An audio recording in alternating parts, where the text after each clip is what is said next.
In this video, I will explain one article of The Hindu, why, why did Supreme Court curb on online gaming. I will explain the whole article through my short notes so that you can get better understanding, and also it will also help you in revising it very quickly. So let's understand this. So supreme court की judgement आई है। ठीक है, उस judgement में supreme court ने mainly दो issues को address किया है। पहला इशू जो है वो रिगार्डिंग है टैक्सेशन इशू, मतलब टैक्स के रिगार्डिंग, जीएसटी के रिगार्डिंग। ठीक है, और दूसरा इशू है रेगुलेशन, कि मतलब स्टेट गवर्नमेंट लॉस के थ्रू रेस्ट्रिक्ट या बैन कर सकती है ऑनलाइन गेमिंग, बैटिंग, इन सबको या नहीं। ठीक है, दूसरा कि 28% जीएसटी की वैलिडिटी क्या है, इसके रिगार्डिंग इन दो इश्यूज पे सुप्रीम कोर्ट ने जजमेंट दिया है। तो हम उसको समझते हैं। पहले हम समझेंगे जीएसटी इशू के बारे में। इसमें देखिए दो स्टैंड हैं। एक हम देखें गवर्नमेंट का स्टैंड क्या है जीएसटी के रिगार्डिंग, और गेमिंग कंपनीज का स्टैंड क्या है। पहले हम अंडरस्टैंड करेंगे गेमिंग कंपनीज का। तो गेमिंग कंपनीज ने बोला कि आप जीएसटी आप लगा सकते हैं, but on apply only on platform fees. इसका मतलब क्या है, मान लीजिए कि किसी भी किसी गेम में पार्टिसिपेट करने के लिए एक पर्सन को फ़ी देनी पड़ रही है 100 रुपीज़। ठीक है, ऐसे बहुत सारे लोग आएंगे, पार्टिसिपेट करेंगे, एंड मान लीजिए कंपनी का जो पूल बना, ठीक है, जो टोटल अमाउंट कंपनी के पास आया, वो मान लीजिए आपके पास आ गया 100 करोड़ रुपीज़। ठीक है, अब इस 100 करोड़ रुपीज़ में जो गेमिंग कंपनी है वो क्या करेंगी कि 2 करोड़ रुपीज़ रख लेंगी वो अपने पास एज ए कंपनसेशन, या फिर platform fee, you can say anything. और जो बाकी के बचे 98 करोड़ रुपीज़, उसका वो क्या करेंगी, वो डिस्ट्रीब्यूट कर देंगे among the people as win, कुछ अमाउंट विनर्स को देंगे। ठीक है, और प्राइजेस वगैरह इन सब चीज़ों में वो खर्च कर देंगे। तो गेमिंग कंपनीज कह रही हैं कि आप जीएसटी लगाइए only on this much amount. ठीक है, क्यों? क्योंकि games are different from gambling.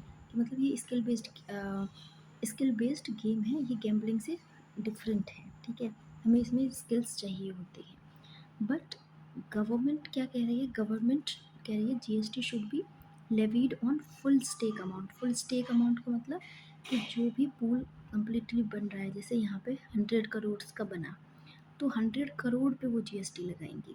ये गवर्नमेंट का स्टैंड था। जीएसटी सॉरी, गेमिंग कंपनीज का स्टैंड ये है। आप दोनों समझ गए। तो अब इसके रिगार्डिंग सुप्रीम कोर्ट ने वर्डिक्ट दी है। वो सुप्रीम कोर्ट ने वैलिडिटी दी है 28% GST on full value of amount stacked. मतलब जो 100 करोड़ रुपीज़ कंपनी को मिले हैं उस पर 28% जीएसटी लगेगा, ऐसा सुप्रीम कोर्ट ने बोला है। ठीक है, सुप्रीम कोर्ट ने बोला कि skill versus chance, game of skill versus chance का डिस्टिंक्शन इररेलेवेंट है। क्यों? क्योंकि आप जो मनी लगा रहे हैं, मनी, ठीक है, वो किस चीज़ पर लगा रहे हैं, अनसर्टेन आउटकम। ठीक है, जिसका सर्टेन आउटकम नहीं है। जब ऐसी चीज़ों पे आप पैसे लगाते हैं तो वहाँ पे स्किल और चांस का डिस्टिंक्शन कुछ खास रह नहीं जाता है। ठीक है, उस टाइप का है। इसलिए ठीक है, उन्होंने क्या किया, सुप्रीम कोर्ट ने 2023 की जीएसटी अमेंडमेंट्स को वैलिड किया और बोला क्या है, रेट्रोस्पेक्टिवली ऑपरेट कर सकते हैं। ठीक है, रेट्रोस्पेक्टिवली आपको आई होप पता ही होगा कि पास्ट ईयर्स पे भी लगाया जा सकता है। ठीक है, मतलब लॉ आज बना है, मतलब सुप्रीम कोर्ट की, मान लीजिए कोई भी लॉ आज बना है कि आज मान लीजिए यही है, जीएसटी 28% लगेगी, मान लीजिए आज से कहीं पे भी। तो रेट्रोस्पेक्टिवली कह रहा है कि लॉ तो आज बना, मान लीजिए आज कितनी है, 7 जून है, तो आज 7 जून को लॉ बना है। ठीक है, 7 जून 2026 को बना है, लेकिन आप पे जो भी जीएसटी अप्लाई होगा वो पिछले साल, उससे पिछले साल तक भी देना होता है, मतलब देना पड़ सकता है आपको रेट्रोस्पेक्टिवली, का मतलब वही है कि पास्ट ईयर्स के लिए भी अ, ये लॉ टैक्स अप्लाई करेगा, ठीक है। अब इन सब चीज़ों के लिए सुप्रीम कोर्ट ने क्या बोला कि इसकी कॉन्स्टिट्यूशनल वैलिडिटी है। तो आप मुझे बताएंगे कमेंट सेक्शन में कि under which article, article number आप बताइए जहाँ पे जीएसटी के बारे में है कि जीएसटी लेवी कर सकते हैं, इसके रिगार्डिंग कौन सा आर्टिकल है, ठीक है। तो जीएसटी कॉन्स्टिट्यूशनल बेसिस है उसका, उसका आर्टिकल नंबर बताइए, ठीक है। और उसके रिगार्डिंग क्या बना है, एक स्टैट्यूटरी लॉ जिसका लीगल सेंटर जीएसटी एक्ट है, जिसमें एक्शनेबल क्लेम है, एक्स जिसमें कौन आते हैं, लॉटरी, बैटिंग, गैम्बलिंग, मतलब इस पे तो आप क्या कर सकते हैं, जीएसटी लगा सकते हैं। तो मतलब इसका कॉन्स्टिट्यूशन और लीगल बेसिस है दोनों। तो इसलिए ये सुप्रीम कोर्ट का जजमेंट था पहली इशू के रिगार्डिंग, दैट इज जीएसटी। दूसरा इशू क्या था, रेगुलेशन इशू, ठीक है। रेगुलेशन इशू में हम दो मेन चीज़ें देखेंगे। पहले तो ये क्या है, उसके मतलब सुप्रीम कोर्ट की जजमेंट क्या आई है इसके रिगार्डिंग। तो सुप्रीम कोर्ट ने बोला कि देखिए जो स्टेट हैं उनके पास लेजिस्लेटिव कॉम्पिटेंस है, स्टेट्स हैव लेजिस्लेटिव कॉम्पिटेंस, ठीक है, वो लॉज बना सकते हैं। दूसरा कि स्टेट कैन प्रोहिबिट और रेगुलेट रियल मनी गेमिंग, और इसको ये भी कर सकते हैं, क्यों, क्योंकि रेस्ट्रिक्शंस आर कॉन्स्टिट्यूशनल वैलिड। जो ऑनलाइन गेमिंग है, रियल मनी वाला online gaming, real money gaming जो है वो स्टेट लिस्ट सेकंड के अंडर में आता है, जिसमें एंट्री नंबर 34 जो बोलता है बैटिंग एंड गैम्बलिंग के रिगार्डिंग, और entry number 1 that is about the public order. तो इन दोनों के तहत स्टेट गवर्नमेंट रेस्ट्रिक्ट कर सकती है, ठीक है। अब यहाँ पब्लिक ऑर्डर हमने क्यों बोला है, तो इसके रिगार्डिंग हम पहले सोशल कंसर्न देखें तो हमें समझ आएगा कि कैसे ये जो आपका रियल मनी गेमिंग वाली चीज़ें हैं वो कैसे पब्लिक ऑर्डर से रिलेटेड है।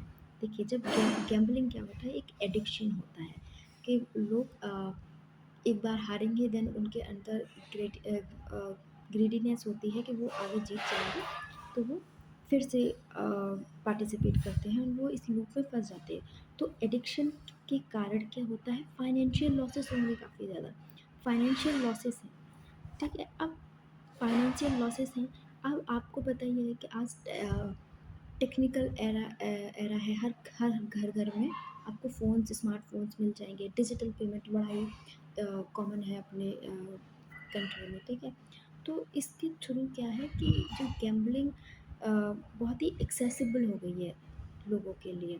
तो ये सब क्या है, पब्लिक ऑर्डर कंसर्न ही है, ठीक है, कि मतलब गैम्बलिंग फाइनेंशियल एडिक्शन हो जा रहा है, ठीक है, फाइनेंशियल लॉसेस हो रहे हैं। तो इस वजह से स्टेट गवर्नमेंट, एक तो entry number 34 batting and gambling है ही उनका, ठीक है। दूसरा state entry number 1 public order के रिगार्डिंग भी वो रेगुलेट कर सकते हैं इनको, ठीक है। अब इस जजमेंट के थ्रू क्या आपने सीखा कि इस जजमेंट के थ्रू वन चीज़ क्लैरिफाई हुआ कि betting and gambling are state subject, ऐसा सुप्रीम कोर्ट ने इस चीज़ को और स्ट्रेंथन किया है इस चीज़ को। बट यहाँ पे मेजर वन चीज़ की प्रॉब्लम हो रही है, that is about the federalism issue. वो कैसे, कि हमें पता है कि the promotion and regulation of online gaming act 2025 बना, ठीक है, कौन बनाया, ऑफकोर्स पार्लियामेंट। तो जब ये जो ऑनलाइन गेमिंग वाला इंडस्ट्री है, ये जब स्टेट गवर्नमेंट के अंडर आ रहा है, स्टेट सब्जेक्ट है अगर ये, तो how can parliament make the law regarding this, ठीक है। तो पार्लियामेंट्री लॉ ये बनाया कि कौन से है, entry number 52 of union list, ठीक है, जो क्या बोलती है कि किसी भी इंडस्ट्री को रेगुलेट कर सकते हैं फॉर द पब्लिक इंटरेस्ट।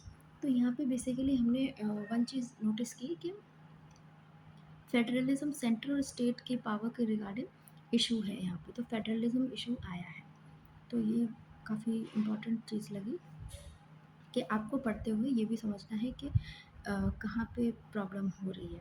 अब इम्प्लीकेशंस देखेंगे तो हम दो चीज़ों की इम्प्लीकेशन देखेंगे। पहला कि गेमिंग इंडस्ट्री पर दूसरा गवर्नमेंट, गवर्नमेंट का तो बहुत ही सिंपल है कि स्ट्रॉन्गर हो गया है रेगुलेटरी पावर्स, स्ट्रॉन्गर हो गई है उनकी टैक्स इन्फोर्समेंट, ठीक है, इसको मुझे एक्सप्लेन करने की ज़रूरत नहीं है। दूसरा फॉर गेमिंग इंडस्ट्री, अब देखिए क्योंकि जो सुप्रीम कोर्ट ने बोला, इस चीज़ को अपहेल्ड किया है कि रेट्रोस्पेक्टिव है जीएसटी, तो इसकी वजह से तो जीएसटी की मैसिव डिमांड होगी क्योंकि पास्ट ईयर्स के लिए भी अप्लाई करेगा, है ना।